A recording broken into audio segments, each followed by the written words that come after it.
त्याला खूपच जबरदस्त कॉमेडी व्हिडिओ आहे. हो पूर्ण भैया. पाहता समजेल. चिकन कस दिलं? चिकन ये 200 आहे आणि 100 आहे. एवढं 100 आणि ते 200 रुपये का?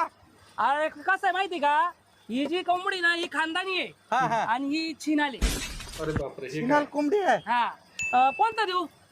काय करा, हा मला हे छिनाल कोंबडीचं द्या 1 किलो. काऊन? किती का छिनाल असं ना, गरम केल्यावर काय राहणार आहे तिच्यात? तिचे सगळे पाप धुवून जातील की. हा 1 किलो द्या.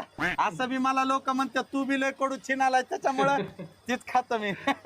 लाईच धुवेल दिसतो तू बी. राहू द्या, कापू नका. हा तुम्ही कशाला पाप घेता माझी, मी घरी घेऊन जातो. तसंच घेऊन जातो का? हो हो खूप जबरदस्त पण कॉमेडी कुठून व्यवहार का करतात चांगले? हो हो. लय छिनाले. आता मला सांगा, हे म्हणायले कोंबडी छिनालाय, कोंबडीपेक्षा तर माणसं छिनालाय हरामखोर कुठले. बरोबर. हा मला सांगा बरं, माणसाला धोका कोण देतोय? कोंबडी देते का माणसं देते?